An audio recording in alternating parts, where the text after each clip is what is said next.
Corría el año 2004 cuando el analista de redes y veterano de la Marina Sean Carpenter descubrió algo raro en los sistemas informáticos de su empresa Sandia Laboratories en Nuevo México. Un año antes, en 2003, Carpenter había investigado un ataque en la red de Lockheed Martin, el mayor contratista de defensa de Estados Unidos, donde trabajaba por aquel entonces. Enseguida, Sean se dio cuenta de que las redes de Sandia también estaban siendo hackeadas y que grandes cantidades de archivos con información confidencial habían sido copiados y enviados a servidores desconocidos. Estaba claro, Sandia Laboratories había sido víctima de un hackeo llevado a cabo por un grupo de hackers. A lo largo de varios meses, Carpenter persiguió a estos piratas informáticos dedicando todas sus noches a rastrear su actividad y a informar de lo que descubría a los servicios de inteligencia del ejército, que le dieron el nombre en clave de Spiderman. Sin embargo, la ley estadounidense prohibía a los servicios de inteligencia del ejército trabajar con civiles, así que el caso fue trasladado al FBI, quien sí que puede trabajar con civiles. Tanto la investigación de Carpenter como la del FBI indicaron que las empresas afectadas habían sido víctimas de un ataque de hacker y de ciberespionaje. Los piratas informáticos habían copiado en secreto grandes cantidades de archivos, miles de ellos, sin dejar ningún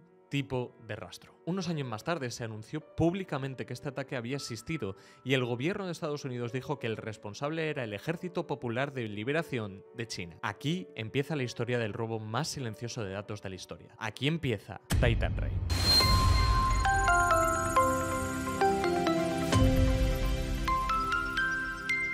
Volvamos atrás en el tiempo. Volvamos a 2004 y a Sean Carpenter, analista de ciberseguridad. Era otra noche rutinaria para él. Tras un largo día analizando la seguridad de las redes de los laboratorios Sandia, donde se diseña gran parte del arsenal nuclear estadounidense, Carpenter, de 36 años, se retiró a su rancho en las montañas de Albuquerque para cenar algo rápido y acostarse pronto. Pero esa noche no era una noche cualquiera. Puso el despertador a las 2 de la mañana. Se levantó en la oscuridad, se llevó un termo de café y un paquete de chicles a su despacho. Y como casi todas las noches durante los 4 meses anteriores, se dispuso a trabajar en su proyecto ultra secreto hasta que amaneciera, ya que era el único momento libre del día. Pero este proyecto no lo hacía como Sean Carpenter, analista de seguridad, sino como Spiderman, el apodo que le pusieron sus superiores de inteligencia militar mientras que perseguía a un grupo de presuntos ciberespías chinos. Usando sus múltiples ordenadores en una misión que él creía apoyada por el gobierno de Estados Unidos, recorría todo Internet y todos los servidores que encontraba virtualmente, grabando en secreto cada movimiento de los ciberespías y pasando la información al ejército y más tarde al FBI. Era un trabajo incansable. Los hackers a los que acechaba tenían un nombre en clave: Titan Rain. Este nombre no fue dado por Sean, sino por los investigadores federales que también estaban trabajando en el caso. Estos hackers llamaron la atención de Carpenter por primera vez un año antes, cuando ayudó a investigar una intrusión en la red de Lockheed Martin, otra empresa en la que trabajaba durante ese año. Un año después, en 2004, cuando ya no estaba en Lockheed, un ataque sorprendentemente similar afectó a Sandia. Pero no fue hasta que Carpenter comparó sus apuntes con un compañero de la ciberinteligencia del ejército cuando sospechó que era la misma amenaza. ¿Y si estos dos ataques no fueran dos ataques aislados? ¿Y si todo formaba parte de una red de ataques perpetrados por un grupo de hackers organizados? Esto podría ser muy grande. Estos hackers robaban todos los archivos que pudieran encontrar y los conseguían a través de ataques a redes informáticas de las bases militares más sensibles de Estados Unidos, además de atacar a contratistas de defensa y a empresas aeroespaciales. ¿Os podéis imaginar qué puede hacer un grupo de hackers organizado con toda esta información? Carpenter nunca había visto a unos hackers trabajar tan rápido y con un objetivo tan claro en mente. Cuando atacaban, no se pasaban meses buscando e investigando un servidor o un ordenador,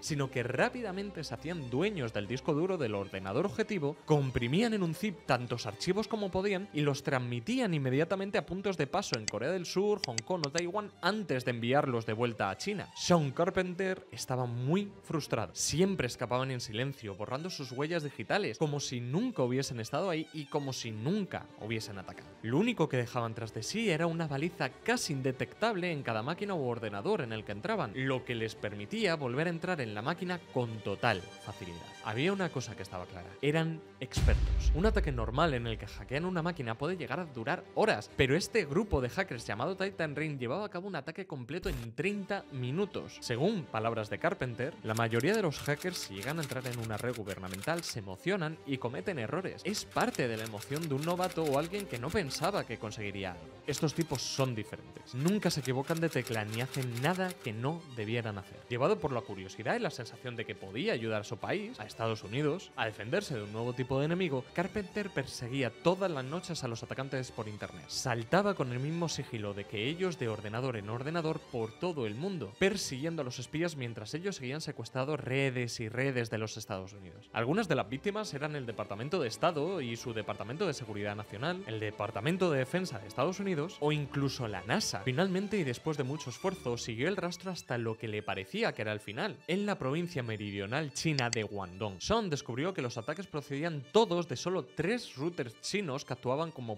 primer punto de conexión de una red local hacia internet. Es decir, que Sean ya tenía la puerta de entrada y salida que este grupo de hackers usaba. No podía sentirse más orgulloso, fue un avance impresionante. De hecho, en el mundo del ciberespionaje es muy raro localizar el país de origen de los atacantes. En este entonces, por 2004, China era conocida por tener servidores expuestos a todo internet y encima mal defendidos. Esto hacía que hackers como Sean, por ejemplo, usasen estos servidores como plataformas para lanzar ataques a otros sitios. Piénsalo como si fuera un trampolín. Los hackers, en vez de atacar desde su propio ordenador donde se les podría identificar, se conectan a estos ordenadores expuestos, lo hackeaban y entonces ya atacan desde ahí hacia donde quieran. Esto hace que nunca o casi nunca se pueda localizar al hacker original. En todo caso, ahora parece que los ordenadores chinos son los agresores y parece que estos son los que ejecutan los ataques. De ser así, las aplicaciones para la seguridad de Estados Unidos eran brutales. De hecho, en esos años la comunidad de contraespionaje de Estados Unidos se había mostrado cada vez más y más preocupada por el hecho de que los espías chinos estaban metidos hasta la cocina en todo tipo de tecnología estadounidense, simplemente con el objetivo de competir contra Estados Unidos. Si fuera tan fácil, la solución obvia sería el perseguir a cada uno de estos espías virtuales, dar con el origen y colaborar con el país de residencia del hacker para detenerlo. Pero rastrear a estos enemigos virtuales presenta un tipo de desafío muy diferente para los cazadores de espías estadounidenses. Los hackers extranjeros atacan cualquier red del gobierno de Estados Unidos con simplemente pulsar una tecla. Pero si los federales quieren seguir la pista y acabar con ellos, tienen que pasar por un proceso infernal de autorizaciones, que puede ser tan duro, largo y tedioso como para pensárselo 2 veces antes de empezar cualquier persecución. Si a esto le añadimos la extrema sensibilidad y cuidado que hay que tener ante todo lo que implique un posible espionaje chino y el temor a desencadenar un incidente internacional, creo que no es difícil imaginar que a Estados Unidos le haya resultado muy difícil y delicado resolver este tipo de casos. A los hackers no le puedes hablar de leyes, pero un país debe seguir normas, y eso es lo que hace que un país a veces no pueda pillar a los hackers. Llegados a este punto, con miles de documentos robados por Titan Rain, el gobierno de Estados Unidos ni siquiera decía nada sobre ello. Lo único que comentaba era que todos los detalles del caso eran confidenciales, pero no decía nada al público. De esta época tenemos información prestada, por así decirlo. Hubo varios funcionarios de alto nivel de 3 agencias del gobierno de Estados Unidos que sí que se atrevieron a hablar con el periódico Time. Comentaban que la penetración se consideraba grave y que era una prioridad absoluta para el gobierno de Estados Unidos. Otro funcionario de las fuerzas de seguridad federales que estaba involucrado en la investigación decía que el FBI estaba investigando con mucho énfasis la posibilidad de que el gobierno chino estuviera detrás de los ataques. Pero claro, siendo esto un mensaje del gobierno, todos decían que no sabían si el espionaje era oficial, si se trataba de un ataque de una empresa del sector privado o si era una obra de muchos hackers independientes y sin relación entre sí. Estados Unidos no podía acusar abiertamente a China por miedo a las represalias, por miedo a desencadenar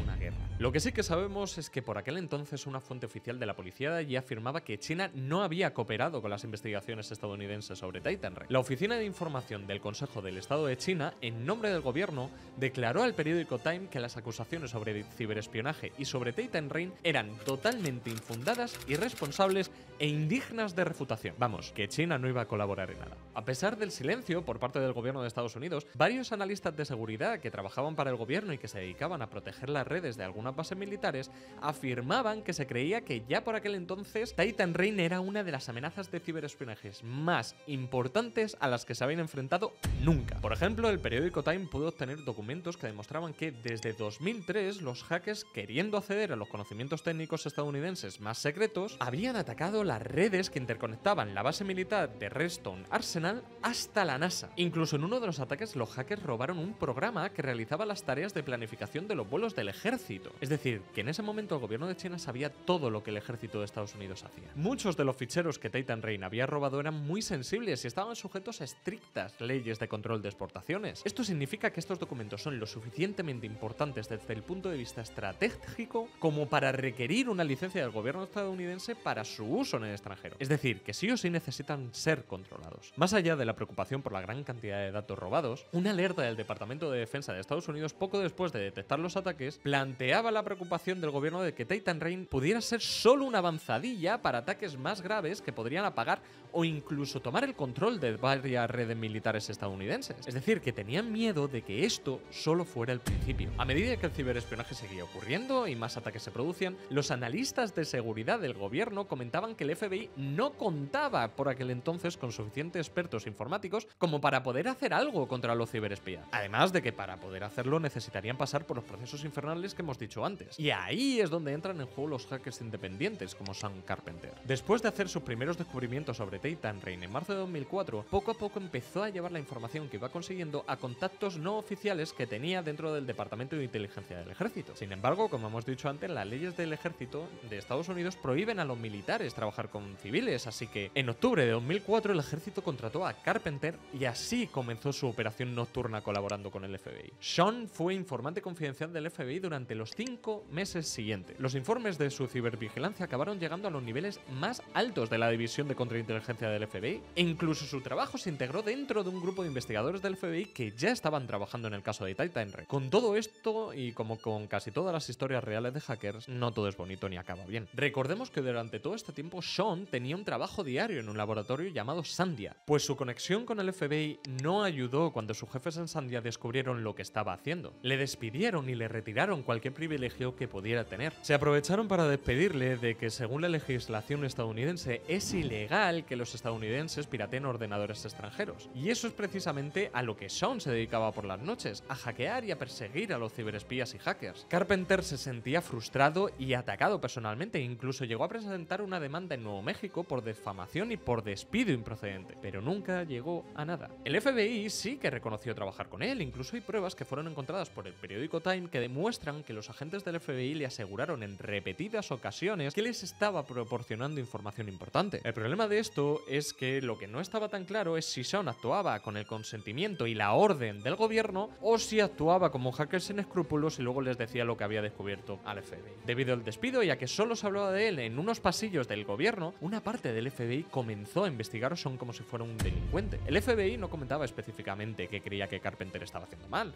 Al fin y al cabo se supone que Sean trabajaba con ellos. Es normal que los agentes del FBI usen a confidentes como Carpenter, esto no es algo nuevo, pero también son muy cautelosos al hacerlo, ya que tienen miedo de que los informantes independientes puedan poner en peligro las investigaciones en curso. Por ejemplo, al seguir a sus enemigos haciendo demasiado ruido, o peor aún, que los propios informantes sean en realidad los malos que quieren cazar. Cuando Carpenter, antes de empezar a trabajar con el FBI, comenzó a investigar al grupo de Titan Reign, él mismo puso en peligro su carrera. Y cuando comenzó a trabajar de forma secreta con el FBI, su situación no mejoró, aunque él pensaba que le iban a proteger. Carpenter por entonces pensó que estaba haciendo progresos. Cuando descubrió los routers de Titan Reign en Guangdong, en vez de dejárselo al FBI, él mismo instaló un código de escucha casero en el software del router principal. Sean esperaba que este software le enviase una alerta por correo electrónico a una cuenta anónima que tenía de Yahoo cada vez que los ciberespías se conectaran a este router y empezaran un ataque. Él esperaba que fueran un par de emails al mes, pero en 2 semanas su cuenta de Yahoo se llenó con casi 23.000